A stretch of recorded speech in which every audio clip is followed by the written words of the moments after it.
Good morning, everyone, and welcome. Today we have our friends from IBA with us. Oliver Kotelnikoff, one of the friends of the Washington Hospitality Association, longtime partner with us. He is the director of the Hospitality Transaction Division at IBA. And IBA is the Pacific Northwest's oldest full-service business brokerage, representing owners of family businesses and privately held companies in the process of sale, and they are celebrating its 50th anniversary this year. IBA has successfully completed over 4,300 transactions, with 9 offices actively serving the hospitality business community in Washington and Oregon. Today, if you have any questions, the Q&A is open down at the bottom of your screen. Go ahead and type your questions in, and we can answer those live on air. And we're also recording this. So if you would like to watch this later, it'll be up on our website this afternoon. And you'll also receive an email today if you're registered for this webinar with the link and the contact information of our guests. Today we have Oliver, we have Carrie Calloway-Carty from KeyBank SBA, and Oliver's colleagues from IBA, Sean Dowling and Trong Liu. So I will go ahead and get this started. Good morning, Oliver. Good morning, everybody. Thank you for joining. Hello, Carrie. Hello, Sean, Trong. Team, how's it going? Good morning. Morning. Good morning. It's going well. Good morning, all.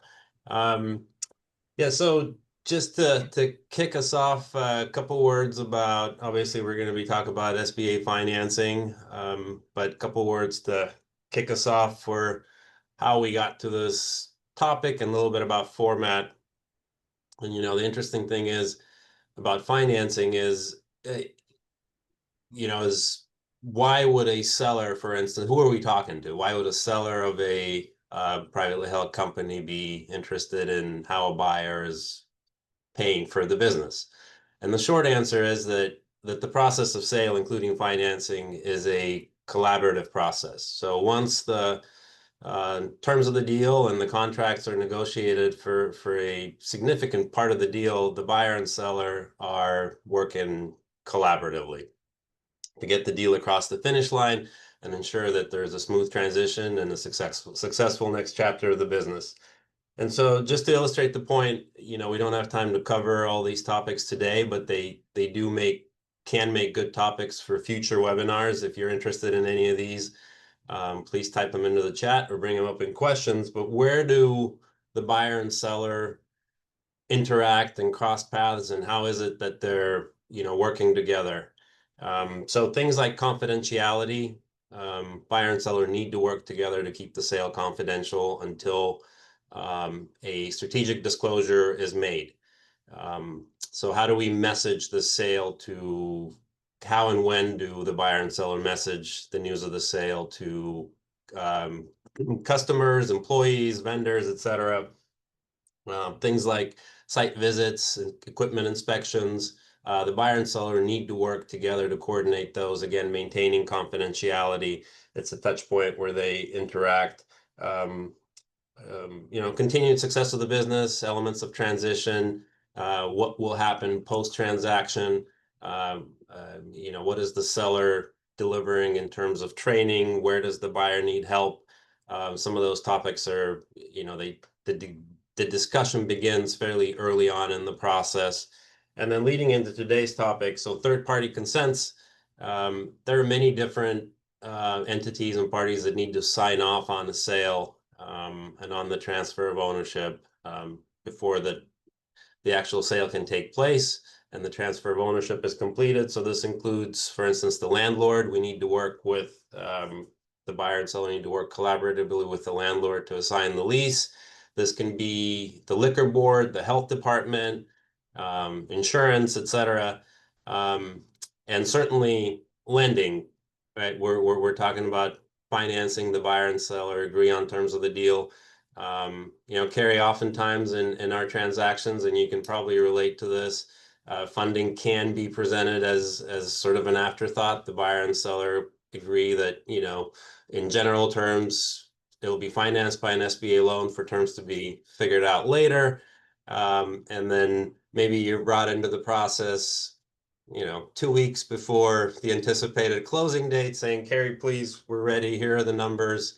Just tell us real quickly what you need from us and let us complete the sale. But maybe to start us off, give us an overview of SBA lending in the hospitality industry. How does the lender view the industry? What's happening out there? Sure. Yeah. Good morning, everybody. Thanks, Oliver. Yeah, I know I was smirking because, 2 weeks ahead of trying to close is, a lender's worst nightmare. We try to make sure we keep everyone moving forward and on the same page. And really, as we talk about financing for ownership change in this industry, I can't emphasize enough, the sooner you can talk to a lender, the better your transaction will go if you need financing for it. In general, there's been a lot of noise around SBA. There's been a lot of noise about changes and about lender appetites and all of that. And I do want to first start with saying we are still lending. The SBA program is still robust. It's still very busy. And we are still lending in this space. So there's not been a pullback from an industry perspective, from a lending perspective in this way. And I think that's probably the first myth I want to make sure that we debunk this morning. Happy to hear it. In general, though, on the industry side, one thing I want to highlight, right, is that every lender is going to be a little bit different in their approach and appetite for industry or loan structure. And so if you don't find something that makes sense for you, if you aren't working with an expert who specializes in SBA, it's time to talk to someone else and get some more information so that you can get the right solution for you within the program. So that would be the other comment I have on there. I hear a lot of, oh yeah, there's no lending in restaurant space or hotel space. There is. It may just not be that bank does that. Yeah, and oftentimes that's where the questions begin on our end. Are restaurants selling? Are people buying restaurants? What's the activity level like? And I think what we have here is we're all locally based and working in the Pacific Northwest. We're not just talking about hospitality, but we're talking about focus on the Pacific Northwest. We've certainly all done multiple deals in hospitality, lodging, entertainment, food and beverage, and it's not a sector. The reason that we'd like to talk to you today is it's not a sector that every lender operates in, and maybe what are the industry specifics, and if folks are looking at lenders, why work with a local lender that has experience in the hospitality space specifically? What's so different about the hospitality industry? Yeah, I mean, I think the importance of working with a local lender, right, is that things are not the way they are everywhere else in the country here in the Pacific Northwest. How our taxes work, what we charge, how the kind of volume. We are a hospitality utilizing community, right, in all of the different industries, and that's both us and the tourism industry that comes to our shores. I think also with that is each section of it's going to be different. If you're a bottle shop, you're going to have a different point of view, and the lender will look at your industry specifically versus if you're a B&B on the coast, or if you're opening a new restaurant or acquiring a new restaurant, et cetera. Having someone who understands the local marketplaces and really the challenges or adventures, as it were, that are in our marketplace can help you get to a successful lending transaction, and also know what to look out for as you're setting things up front. I think it's really important. No, absolutely. And, just before we jumped on, you mentioned a bottle shop, so the importance of having a local lender, and Sean's on with us as a broker who facilitated that transaction, but he mentions the name and you know exactly where it is as the lender. So, the importance of when underwriting the loan and understanding the specifics of a business, just knowing where it is, right? And knowing the region and knowing the name, having been there, right? How many businesses have you funded where, you and I have talked and you said, yeah, I know exactly the place, right? Yeah. So versus, Absolutely. maybe talking to a lender and them saying, where is Woodinville, on the map? Never heard of it, right? Or name a place. So a question about value. So, oftentimes buyer and seller agree on a value, and we as brokers, we start with the process of an evaluation, and that's a large part of our discussions early on. And then certainly buyer and seller agree on a purchase price, and they come to you to get it financed. How does the bank look at the value of the business? What is important? Are we valuing equipment? Are we valuing leasehold improvements? Are we valuing cash flow, profitability? How do you look at it? So first and foremost, lenders don't set value, right? And I just want to put that out there. So if a lender's saying, oh, the business is worth this much money, probably shouldn't be talking to them. We don't set value. We help to find solutions for how to finance that. And so that being said, there may be a reason you're paying a premium for a business. It may be a synergy with your current business. It may be location, all of that.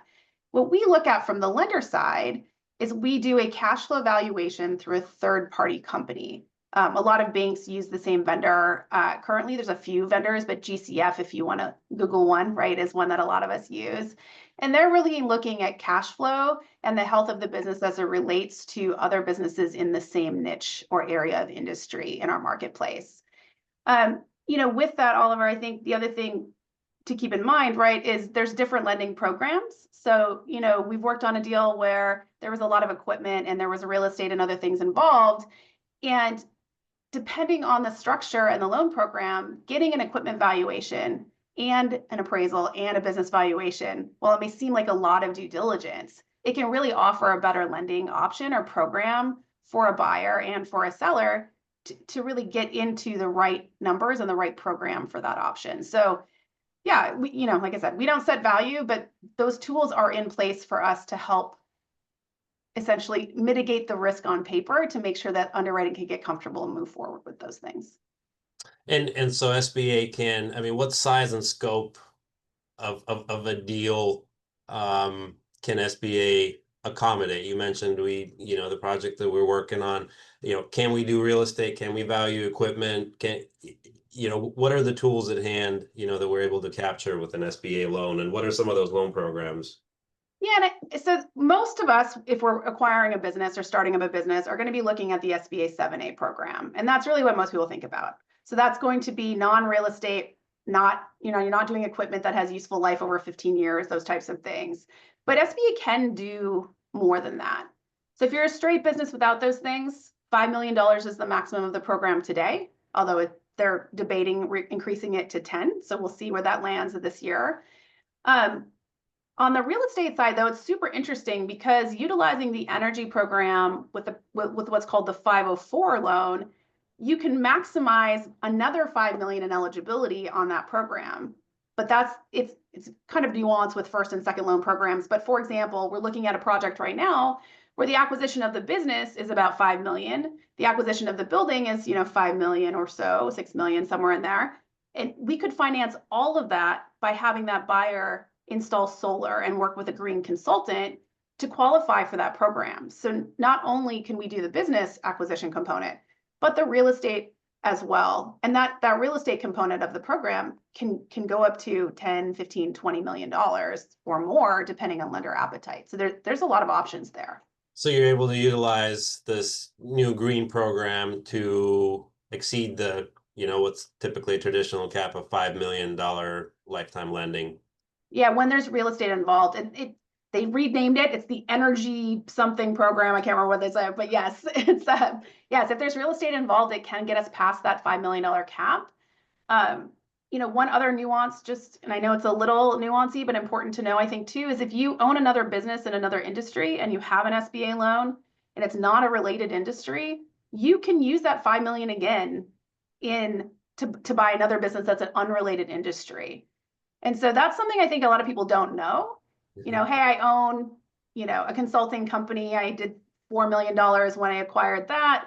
Hey, I want to go ahead and I want to buy a architect company with my wife. My wife is an architect. We're going to buy it together. Can I do that? Yeah, because that's not a related industry. You've got another $5 million available to you. So it's important. So that's a good point. And that's just worth checking sometimes with the lender. Do we have those tools at our disposal? Do they have different industry codes? And are we able to access more capital?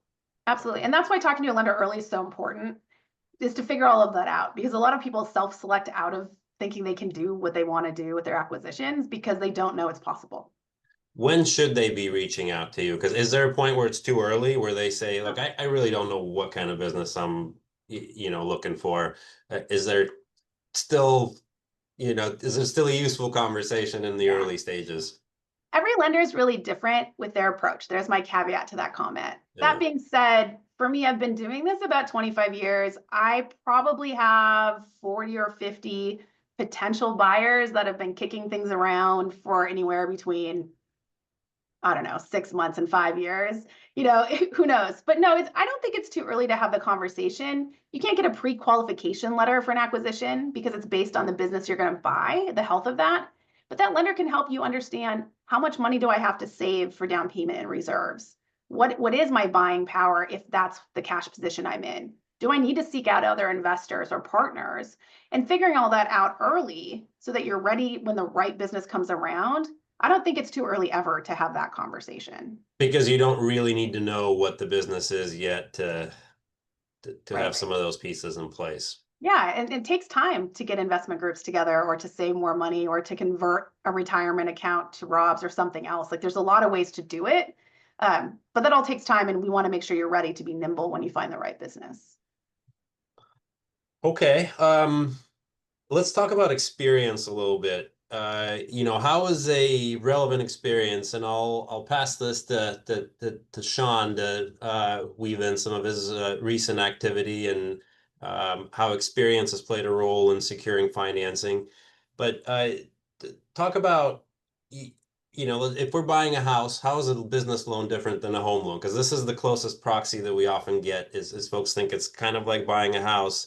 But when you're buying a house, you need to have verifiable income, and you more or less need to know how to live in a house, right? You don't need to know, your experience, quote unquote, isn't vetted beyond that. For a business, how involved do you get in, the buyer's capabilities and their fit and, how they're going to run this business, and how can that become problematic or be of be of help? Sure. Sean, do you want to give a few examples of projects you've had recently? And maybe I can speak to what that would look like. I think some examples might be easier to answer that question if that works for you. Yeah, absolutely. So I would first off say that IBA's got a long history of handling transactions in the hospitality space, and it's a broad sector, right? So we've handled everything from, a drive-through espresso stand to alcohol production, so large wineries, distilleries, breweries, down to some of my recent ones. I had a barbecue restaurant. I had a bottle shop that allows dogs in, so it's a dog-friendly bottle shop, and a brewery, all within the last 6 months. So Sure. We cover the spectrum, right? So, yeah. Well, I think let's just take those last 3 things you mentioned as examples. I think that's a great place to start, right? So for most lenders, if you want to acquire a brewery, for example, you have to have a brewer in your ownership group, right? We're not going to be comfortable if you buy a brewery and you don't have the skill set, right? And that's common sense. If you're producing any type of quantifiable amount of product and you don't know how to produce it, that's a concern. Now, could a key employee stand in for that? It depends on your financial health and position. Oftentimes, from our perspective, and again, every lender is a little different, we like to see that key employer, that brewer, has a little bit of ownership, just a smidge, because it helps to make that sticky, especially since employment contracts there's no teeth to them at all, right? So that helps with that. The same can kind of be true for the restaurant space as well. I think that's probably where we see the most firmness, as it were, on direct experience. Having experience running, managing, etc., within the restaurant space. If you want to buy a restaurant and you don't have that experience, a lot of lenders are not going to be comfortable with that. So making sure someone in your ownership group has that experience is going to be really important. But take, for example, your bottle shop example. That's an industry or a business type where we can say, hey, what are your transferable skills? Have you managed sales before? Have you managed a team before? Have you hired before? What can we say that are transferable? Because that's a business model where transferable skills would be applicable, because you're not producing directly the alcohol. You're not serving what we would say restaurant, like fast casual is different, right, than full sit down restaurant. So I think it's just important to know that nuance matters. Mm-hmm. And transferable versus direct versus relevant experience. I mean, these are all sort of closely related terms. You know, if a buyer, for instance, brings a skill set and that isn't that of the departing owner, right? Let's say in a restaurant, the owner is a chef and the buyer has a ton of administrative and front of house experience, management, managing teams, payroll, HR, et cetera. Is that something that you look at, and how do you reconcile that gap in skill? Are we looking at a transition plan modification and those sorts of things? Talk to that, please. Yeah, so if the buyer has restaurant experience, front of house, management, all of that experience, then we're talking about a transition plan, Oliver. Yeah. So if we say, hey, like menus are developed, we have other people who can execute the menus that are already developed, and that person has that direct experience in making sure that business can operate in that industry successfully. That's something where I say, hey, how long is the owner going to stay on? What's the transition plan? How are we going to make sure that you can make that leap in that space where there's a gap in your experience? That's when a transition plan is much more appropriate. I agree. And we can use a thoughtful transition plan to mitigate the gap in experience potentially. Yeah, for sure. But if, for example, that person exited tech employment and had managed teams and things in tech, but not in restaurant, that's where we'd have an issue, if that makes sense. So it's really about restaurant specifically. There's a few, but restaurant really is the one where that's really going to matter.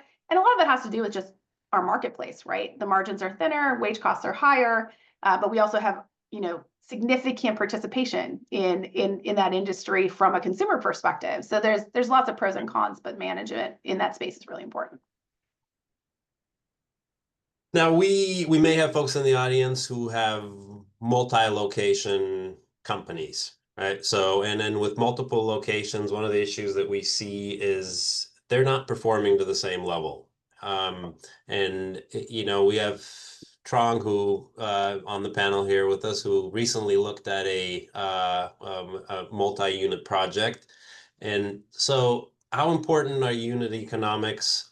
Can we sell a chain of hospitality businesses together, and how do we mitigate? How do you look at that? Do you look at it as one big company, or are you looking at unit economics, and do we need to at times separate them for funding purposes? What's the risk there? Sure. Trong, did you want to expand on that example he's referring to? Because we could use that if you'd like. Yeah. So they're basically in the beverage industry, and they obviously have some small treats and desserts and things to go with it. But 6 of their locations located here in the Northwest are performing well, all at different margins. 2 of them are not. And so, we're considering obviously what to do with it, and what questions may arise. How do we structure that? Yeah. So this is where some SBA changes are good news. And this just happened with a technical update last week. And so SBA now allows, when we're acquiring part of for example, I'm looking at a pizza chain and I'm looking at 15 locations, right? They're going to buy 11 out of 15. They have 4 non-performing. And so in that circumstance, SBA now allows us to take the aggregated data for the locations in Excel format from the CPA, rather than having to put it all together and back into it on a reviewed statement, or to make it more complicated. The short version, what that means for all of you, right, is, hey, I've got 7 locations, 2 are not performing, 5 are performing. Well, I have a couple of options now, right? I could sell just the 5 and exit the 2, and the lender can now take that 5 and subtract the 2 out and just count the 5 in the math, which is great, right? The other option too with that is, if there's a reason to keep the 2, right? Say, hey, those 2 are there, but I had a general manager who got sick or something else happened or whatever. If the cash flow of the group together is healthy enough to support the lending they're looking for, that works too. So there's some options in there in a way that haven't really existed, at least in a way that was easy to manage until recently. So yeah, both of those options would work there. Yeah, and you mentioned, document set and looking at financials. Can we talk a little bit about what are the, how important are recent financials, running financials, yeah, historical financials, 3 to Sure. 4 years back versus, for the running 12 months. Yeah, I think that's a great point. Had some It's a adventures this separate year, webinar, right? separate Yeah. webinar, but I know, right? Well, and we've had some adventures, right? So here's what I would say from the seller's perspective too, right? It's super important to have your financials set up in a way that when additional data is requested, you're able to execute on getting that data in a timely manner. And what I mean by that is I'm working on a project where they had a great 24, they had a good 23, Q1 looked awful. Just had a really bad first quarter for a lot of very valid reasons. But getting the data side by side compared to the previous quarter was really, really hard to get the information. It took weeks and weeks and weeks and weeks to get that information.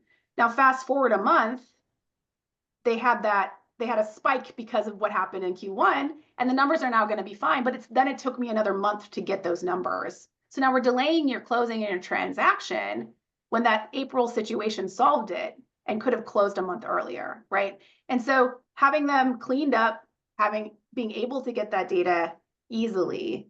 And if you had a very, let's say you had a really great 24, file your tax return, please, because from the lender's perspective, having 24's tax return filed is that kind of stamp of validity. It's done. It's real. It's the numbers. Now I've got 24 and I can look at year to date compared to last year. Do we have a great trend? Okay, cool. Then I don't have to look further back much anymore. So that's really important too. And what's the shelf life of, when we say current documents, what is that time? Yeah, so the year-to-date financials are good for most lenders for 90 to 120 days. Okay. But I will say, right, if you have seasonality, if you had a weird first quarter or whatnot, it's probably in your best interest to get those financials that show nice, shiny, improved numbers to your lender sooner rather than later. Don't wait till they expire. So if a seller takes 4 months to deliver a profit and loss statement to you, you're probably going to ask for an updated one. I am, yeah. And usually Right. I ask for that 60 days in, right? So I'm like, okay, hey, it's been 2 months. Now I need the one that goes here instead, please. No, we have run into a scenario sometimes where we start our evaluations long before businesses come to market. And I'll, throw this question to Sean. You've started an evaluation, you've delivered an evaluation, you are going on the market, based on the price point outlined in the evaluation and the numbers, and now there's a declining trend. Maybe you're engaging with buyers, maybe you're in due diligence, maybe you're having this conversation with Carrie over the phone and questions are coming up. How are you handling the decline in numbers? Is this a systemic change now? Does the value of the business change in real time and they have to renegotiate the contracts, or what happens in that scenario, Sean? Well, it can. Ideally, it doesn't. But I think, Carrie, we talked about this recently. Like, what do you look at when you're coming off of a bad year, right? How do you look at that? And I think that you really have to dive in with the owner and trying to understand what was driving that. What are the root causes of a down year? Was it, like, for example, 2024, an election year, right? There's a lot of businesses that saw a decline because people are waiting to see what happens with an election year. Maybe it's the the administration's view on electric cars, right? And whether it's going to impact the industry that the business is in, or something along those lines. So there's, you really have to just do your best to dive in and figure out what's going on, right? And have a story. Otherwise, a decline is a concern. Yeah, and I do want to echo the story part, right? So Oliver and I are working on a couple of projects, and in one project, we have an owner whose health is failing. That's a different situation with a different context than the industry as a whole had a bad year, right? And so ultimately, from a lender's perspective, it can delay a deal. It doesn't mean that it necessarily changes the price or it changes anything else, but it can delay a deal. So let's say we had a great, 23, 24 wasn't as solid. Now I'm going to say, okay, you know what? Let's try to get through at least Q1, maybe Q2 of 25 and show that comparison to show we're back to 23 numbers. So maybe that can mitigate it for you as well. But really, if there's a good reason, if there's a you know, hey, we had a one-time expense that came up, here it is, let's talk about it. That's a really great thing to talk about. A lot of times business owners will have significant expenses in prepping for sale. It may be repairs to their space, it may be new equipment, you know, it could be consulting fees or CPAs, it could be cleaning up books. And all of those expenses are one-time expenses that can also help that profitability number from the lender side. So the more that transparency exists on the why, the more options we have to help continue to move the transaction forward. Yeah, I couldn't agree more. I have a current client who I'm in the middle of doing an evaluation for, where there is a period of time where it looks like sales went down dramatically, and as it turns out, they had a burst pipe in the wall, and they had to shut the restaurant down for about 2.5 weeks. So, you know, if you don't know that story, then you just look at the numbers saying, oh, this, you know, the business is in decline, when in reality, there's a good explanation. So. From a lending standpoint, Carrie, would you require certain documentation other than like a letter and explanation that would prove all these things just kind of by the book? It depends on how much the gap is, right? So if we're saying, hey, you know, we had a burst pipe, so we were closed down for a couple of months or a week or whatever, you know, I think we'd probably want to see a copy of the work order, and the insurance just say, hey, look, like, yeah, they were clearly closed. Here's the information. Sometimes I Google and it's listed, you know, in a news article or a blog. That works too. Okay. You know, when we're talking about ad backs, though, you know, Oliver ran into this with me recently too, right? Sometimes an email from the broker and the seller saying, hey, yeah, this is what we spent year to date on consulting fees, environmental, whatever. Most of the time that's okay. If there's a big gap and we really are going to have to hang our hat on those ad backs, that's when you're going to see more documentation requests from the lender. And it's just so we can pass an audit if it came up to say, hey, look, we really did document, you know, what's going on. Makes sense. You know, it's a great point again to illustrate everybody working together. You know, the broker needs to understand this from conversations and from document review from their client, the seller. In this case, they need to convey this information meaningfully to the buyer and to the lender, and you know, make sure that you know, that the narrative is there. Because if we just send over the profit and loss statement, which happens also, right? Folks just send it over, say, hey, give me the updated financials. Here they are, no story attached.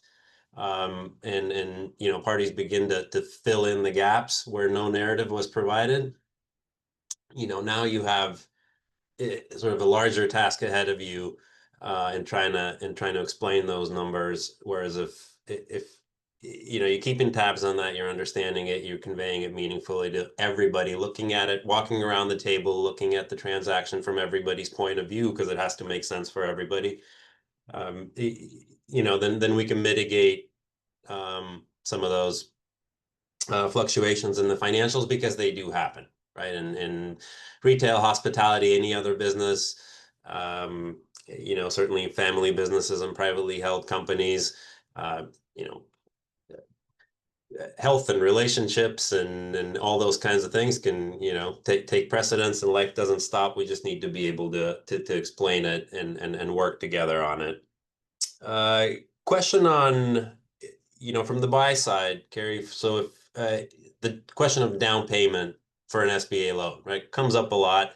Let's just say we're not dealing with real estate here, for just a business acquisition. What determines that number? You know, that 10% number is sort of pretty stubbornly been floating out there for many years now. Is that set in stone? What moves the needle on that, up or down? So there's kind of three things that would move the needle on that. So number one is going to be risk appetite of the lender that you're working with. If they are concerned about something about the transaction or the industry, maybe something they're more concerned about or have a less of a risk tolerance for, they may want more money down. But 10% is the minimum for the SBA program. You know, the other thing that will adjust that candidly is, you know, if you, again, there's a lot of reasons to pay a premium for a business. If the cash flow of the business is not going to support the maximum lending at 90% of the business you want to buy, you know, including working capital, because we do have to incorporate working capital as part of our transaction, you know, you may need to do a little bit of a larger down payment to make the math make sense either for the lender or for you, right, as the buyer. A lot of times I see our larger down payments come in because the buyer's like, I don't want a payment that big. I'm going to put more money down. Okay, great. Go for it. And Right? let's double click on the cash flow and supporting the debt service. So the debt service to cash flow ratio, ultimately, what are you looking at when there's a certain profitability number? What does debt service mean? Sure. So again, the every lender default comment, right, is a little different. In general, most lenders are looking at what's called a 1.25 to a 1.3 debt service coverage ratio. Now, what does that mean? What that means is after I add back depreciation and interest and all of those things that are non-dollar expenses, right, and anything else that may be added back as one-time or exiting items, right? When I get that number, I'm looking to cover our debt plus 25 to 30%. So if your debt is $1,000 for the year, that'd be great, right? If the debt was $1,000 for the year and you made $1,000 in profit, after we add all those things back, that's a 1.0 debt service ratio. So That's really very you have to make 1,250 or 1,300 to get that percentage difference. A simple example, but that's the idea. And is the compensation, so the living expenses of the owner, how does that factor into the profitability of the business? How do you look at that? Because that sort of can be considered separate from the business, but really as a lender, you are factoring in the personal expenses and Yeah. So that's where the strength of your buyer and having great conversations with the buyer up front is so important. Because if you, let's say as an owner took, I'm going to make up a number, 100,000 a year in salary, and I would add that back in my numbers, right? That's a discretionary income for the seller. But your buyer's going to need a salary typically too. So I'm going to subtract support out themselves, basically. yeah, to subtract out their needs. And so it'll really vary on your buyer. For example, I'm working with a buyer right now who owns 8 other businesses, and she doesn't need a salary. So I don't put one in. She literally doesn't need us, right? She's doing this as a synergy thing for her, which is awesome. But I will also say I have run into buyers where, they have 2 mortgages and they're paying private school tuition for their kids, and they've got cars and other debt, significant expenses, obviously often are exiting lucrative employment themselves to move into the role. They may need to make 3, 4, 500,000 to make their world work. And that business needs to support that. Right. And that can impact that. And that's where outside income can help. That's where, spousal guarantees can help if the spouse is open to that and they own houses together. There's a lot of ways to mitigate it. But it is important to know if a buyer's coming in, or if you're looking to buy a business and you have a lot of expenses, making sure that business can support your world from the lender's point of view, that's where those initial conversations are important again too. Support your world. I like that expression. Yeah, because ultimately it's real people running a business, needing to live a life and support themselves, and the business needs to cover that. Right. I'll throw it to the panel. Any questions, comments, Strong, Sean, on anything's been said, or anything else you want to introduce? I do have one question regarding hospitality businesses that are more seasonal or have irregular cash flow. How does an SBA lender like look at that? How do they adjust for it? Like historical financials, how does that all play in? Yeah, that's a super good question. We have a lot of seasonal businesses in our communities, right? And that could be, a B&B, it could be a hotel, it could be restaurants in a hospitality space or downtown, et cetera. So that's when that financials comment from before becomes really important. What we're going to look at, so let's say we picked today. I'll say, hey, can you send me your profit and loss and balance sheet for 2025 year to date, and also the same for 24 year to date. And what I'm looking at doing is a trailing 12 months. So I get your 24 tax returns, numbers look good. I get through May, numbers look awful. But last year, the numbers for May were similar or looked worse, right? Because we're growing. Then I'm fine still, right? So what we're really looking at is there a trend? Because it's normal, because that trend is totally doable. Yeah, yeah, because it's common and normal. Now, if you have 1 year, that's weird. That's different, right? Where I had a spike, oh, we had this happen, etc. Maybe. But if we're, I work with a client 3 or 4 years ago to acquire a business, and they do calendars, right? As you may imagine, like they literally do all of their sales from October through the beginning of December, and then do all of their, expenses the rest of the year. It's super spiky. And so in their circumstance, we did the same thing, looked at last couple of years of tax returns, and then we looked at year-over-year comparisons for profit and loss, just to show the trend is maintaining, and it was fine. And you were able to normalize it, as that's just inherent to the business, and Right. you're able to get comfortable with that. Exactly. Yeah, it's really common here. You can just name the most seasonal business out there. It's my favorite example because it's so seasonal. Yes. Nothing like making $1 million+ in 18, well, Yeah. 18 weeks, I think is what they're like. It's like a super small window that they make all their It's money. just super intense, and in those 12 weeks. Yep. Sean, anything? I think we've covered most of the topics that we wanted to. One other, and I think we've gone into some of the segmentation of the hospitality industry, and that's a broad segment. So how deep do you go as a lender in looking at the specific segment of a business? So, I mean, obviously the brewery industry is way different than the coffee shop industry, is way different than the hotel industry or segment, right? So how deep do you go when you're looking at a business? The answer is it depends, which is the answer nobody wants. But if I have a seasoned operator who's buying, who understands the industry, and the business has been around a while and the numbers are consistent, I pull a pretty cursory, how's the industry doing? Is there any red flags? Kind of a report on my side. Now, if we're more thinking, hey, this is niche industry, they've only been around a couple of years, I have a couple of tax returns, we want to really understand that, or we're seeing trends in the industry, in our book or portfolio, what I'm going to do is I utilize a tool called IBIS World.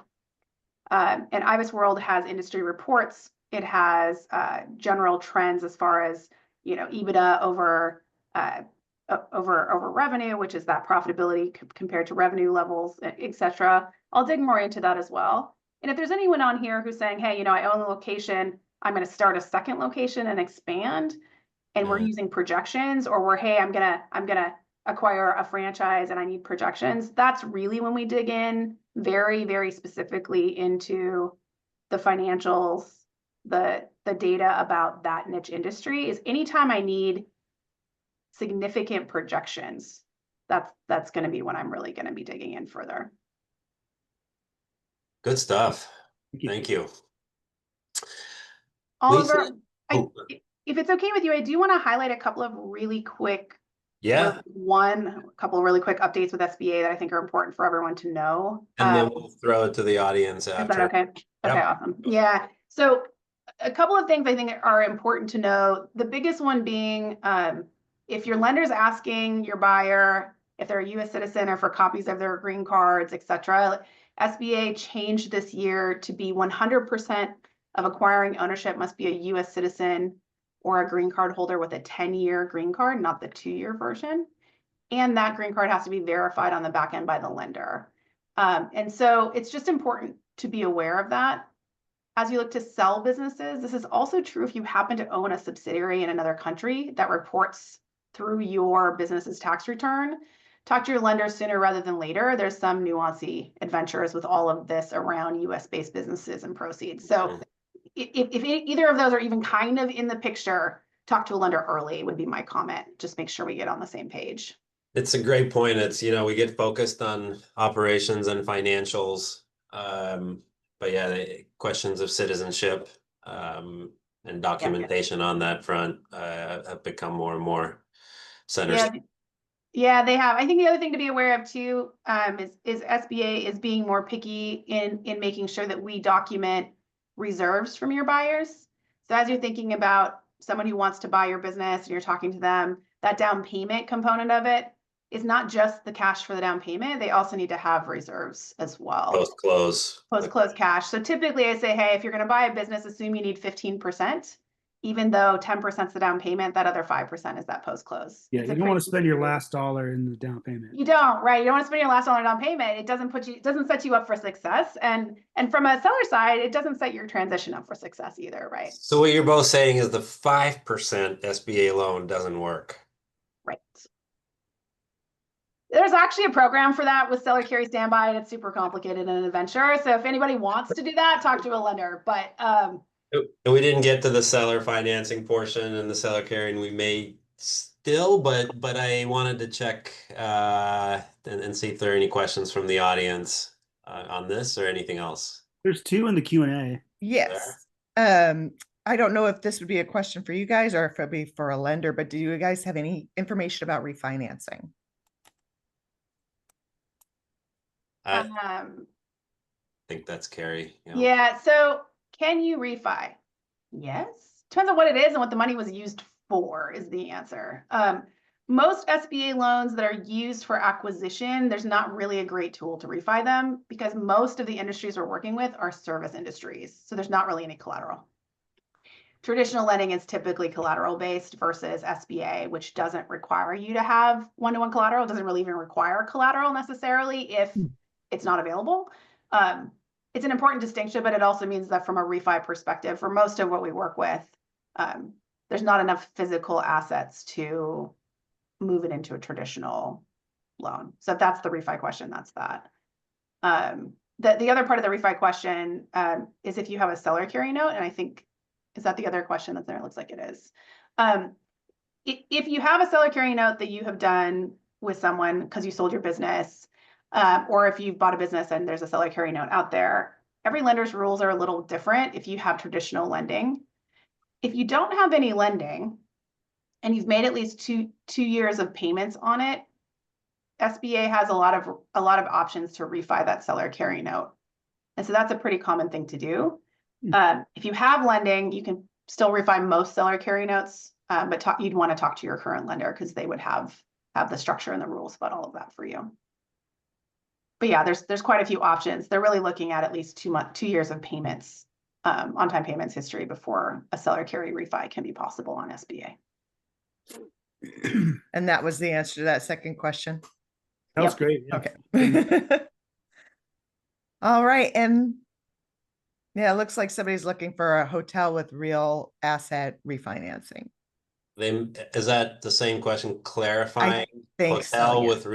with real estate refi, Carrie? Yeah, so that's definitely an option. Typically, I mean, it depends on how much you put down and what the math looks like and the performance and when your next refresh requirement is, depending on your brand. There's a lot of nuance with hotel, but in general, yes, the refi is possible. Oftentimes we'll see those refinanced onto the SBA 504 program. And that's a super great tool as well. But yes, we do a lot of refi onto the 504 program in the hospitality space. Lenders do in general. And we can incorporate the refresh cost and things like that as part of that refi. And that's a common reason why we see that refi occur is for that brand refresh cost. All right. Stuff. Thank you all so much. This is another really great and informative webinar, Oliver. If you are watching this and you missed any part of it, again, this will be up on our website later on today. And we'll also send out an email to everyone who registered with a link and all the contact information and anything else that may come up. Thank you all again and have a great one. Oh, one more question. One more question. Oh, it's a thank you. Thanks, from the audience. All right. Well, everybody have a great Wednesday and we will see you next time. Thanks, Carrie, everyone. thank you. Bye. Panel. Take care. Yeah. See y'all. Thanks, Oliver. Bye.